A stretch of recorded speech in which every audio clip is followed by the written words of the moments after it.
కూటమి ప్రభుత్వం దిశ చట్టాన్ని రద్దు చేయడం దారుణమన్నారు మాజీ హోంమంత్రి తానేటి వనిత. మహిళలు, యువతులు, చిన్నారుల భద్రతపై మీ చర్యలేవని ప్రశ్నించారు. దిశ చట్టం రద్దు కూటమి కామాంధులకు ద్వారాలు తెరవటం అన్నారు తానేటి వనిత.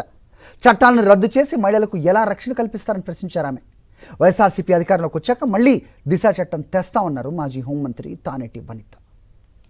దిశ వ్యవస్థని రద్దు చేస్తున్నట్టు నిర్ణయం తీసుకోవడం అనేది చాలా దురదృష్టకరమైన, బాధాకరమైన సంఘటన.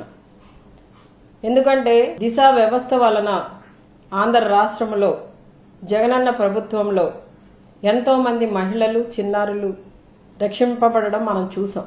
ఈ రోజున మరి అలాంటి వ్యవస్థని రద్దు చేయడం అంటే ఈ ఆంధ్ర రాష్ట్రంలో ఉన్న కామాంధులకు, మృగాలకి మరి వారు పచ్చజెండా ఊపినట్టే మాకు అనిపిస్తుంది. ఈ రోజున ఆంధ్ర రాష్ట్రంలో ఎంతోమంది మహిళలు, ఎంతోమంది చిన్నారులు, ఎంతోమంది యువతులు దాడులకు, అత్యాచారాలకు, కొంతమంది కామాంధులు, మృగాలు చేసే మరి పైశాచికమైన దాడులకు వాళ్ళు బలైపోతుంటే వారిని కాపాడడానికి ఉపయోగపడిన ఈ దిశ వ్యవస్థని రద్దు చేయడం అనేది ఎంతవరకు కరెక్ట్ అని మరి ఈ రాష్ట్రానికి హోంమంత్రిగా ఉన్న మహిళ అనిత గారిని నేను అడుగుతున్నాను.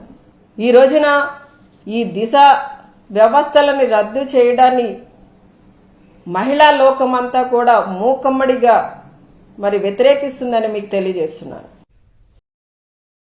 మరిన్ని అప్డేట్స్ కోసం ఛానల్ ను సబ్స్క్రైబ్ చేయండి. నోటిఫికేషన్స్ కోసం బెల్ ఐకాన్ పై క్లిక్ చేయండి.